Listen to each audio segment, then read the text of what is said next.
Bueno, en primer lugar, yo me enteré enseguida porque el doctor Alfonsín lo citó a mi marido, que era el secretario de la Función Pública, para decirle su proyecto y pedirle que analizara la forma en que se podían ir trasladando los distintos ámbitos administrativos de la capital de Buenos Aires a el sur.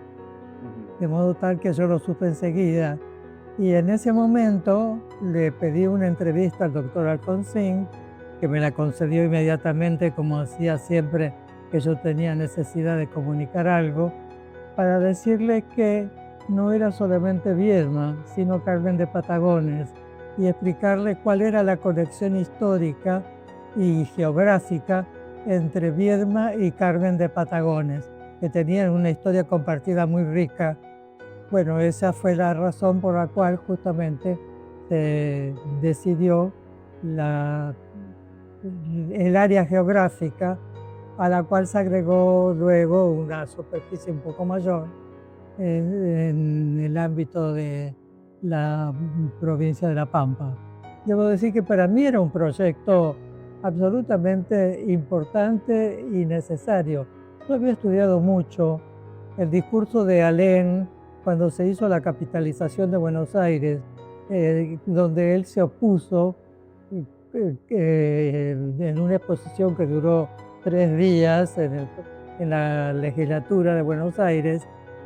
Se opuso a la capitalización de la ciudad de Buenos Aires, que era la capital de la provincia, diciendo que eso iba a traer una concentración de actividades, de poder, de privilegios, cosa que se cumplió exactamente. Y el hacerlo hacia el lugar que eligió el doctor Alfonsín tenía una significación enorme, porque el país había estado en ese momento dividido históricamente entre el noroeste, el litoral, la zona cuyana, y la Patagonia era un apéndice ignorado, despoblado, sin ninguna conexión con el resto del país. De modo que llevar la capital a ese punto significaba la incorporación de la Patagonia al resto del país, cosa que tenía un enorme valor. Además, la ubicación en ese lugar permitía tener una capital que estaba conectada con el mar, con el Océano Atlántico. Estaba conectada de norte a sur con todo el país, porque tenía carreteras que lo permitían, y de este a oeste a través justamente no solamente del río, sino de una carretera que llevaba hasta los Andes. De modo que había ya una infraestructura que facilitaba enormemente la instalación de la capital en ese lugar. ¿Cuánto tiene que ver, Elba, que usted haya sido urbanista, una especialista, digamos, en urbanización, ¿verdad? De sus estudios, primero Sí, aquí, después en Francia, sí, sí. con ese entusiasmo precisamente respecto de desarrollar una región que, como dice usted, no lo estaba, que estaba inconexa con el resto del país, que además tenía muy poca densidad poblacional y por otro lado la sigue teniendo, ¿no? Bueno, justamente yo había estado en Francia durante 3 años y medio, había hecho estudios sobre desarrollo económico social y sobre urbanismo, y había estudiado la forma en que en Francia se había hecho una descentralización de París, que era también una capital muy absorbente, a través de la creación de otras ciudades que eran como satélites, a las cuales se les dio un desarrollo privilegiado en función de las características del lugar, de las condiciones de desarrollo que presentaban por sí mismo cada una de esas ciudades, y de estímulos que se fueron añadiendo para hacer posible justamente esa desconcentración.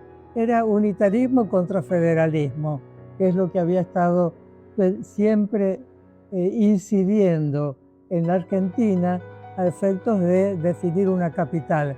El problema de la definición de la capital en Argentina tuvo una larguísima historia, muy complicada desde el punto de vista conceptual, pero sobre todo también desde el punto de vista de la acción concreta, porque llevó a enfrentamientos armados incluso. La batalla de Cepeda, la batalla de Caseros, todo eso tuvo que ver justamente con las luchas que había internamente entre unitarios y federales para definir una capital para el país. Buenos Aires no hubiera perdido ninguna de las atribuciones que históricamente había adquirido. Iba a seguir siendo un centro cultural muy importante, iba a seguir siendo un ámbito de interés turístico, iba a seguir siendo una ciudad plena de luces. Es decir, la gran aldea había quedado atrás mucho tiempo antes y era una ciudad realmente rica en servicios, en actividades, y eso iba a seguir funcionando, no había ninguna duda. Además tenía una población importante, no era una pequeña ciudad, era una ciudad grande. Hay que reconocer que el proyecto no tuvo el apoyo necesario por parte del propio radicalismo. Tanto los diputados como los senadores descreían de la posibilidad, sobre todo pensando en el costo económico que esto tendría. Era una mirada, yo diría, muy pequeña, muy y mezquina, pero esa era la situación que prevalecía y no hubo un acompañamiento para poder llevar esto adelante.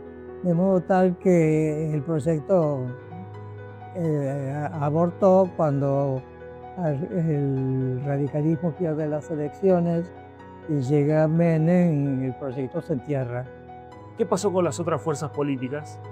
Bueno, las otras fuerzas políticas, la verdad que no se jugaron, al contrario.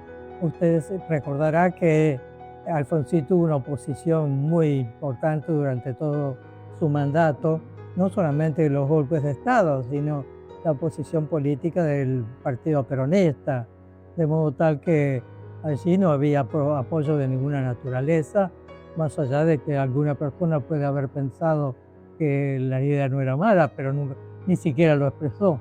¿Qué pasó con el resto de los poderes de la Argentina, digamos, más allá del poder político, del ejecutivo, del legislativo, del judicial, el poder empresarial, económico?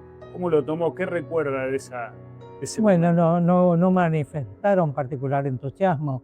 La idea de tener que dejar las sedes que tenían instaladas históricamente en la ciudad de Buenos Aires y buscar una adaptación a esa nueva situación no era nada que vieran como algo favorable desde el punto de vista de las empresas, de modo que no hubo acompañamiento, no hubo más bien una actitud fría y en algunos casos creo que hasta expresiones concretas en contra de la idea. 40 años después, ¿qué Argentina tendríamos hoy si el traslado se hubiera concretado? Y yo creo que tendríamos una Argentina más armónica, con situaciones más igualitarias en los distintos lugares. Hay que decir que por suerte algunas ciudades han estado avanzando, como es el caso de las Córdoba, Santa Fe, algunas litoraleñas, pero tendríamos una Argentina diferente, mucho más homogénea, mucho más justa, donde todos gozarían de las mismas facilidades, los mismos derechos, y es una falta. Es indispensable crecer hacia el sur, hacia el mar,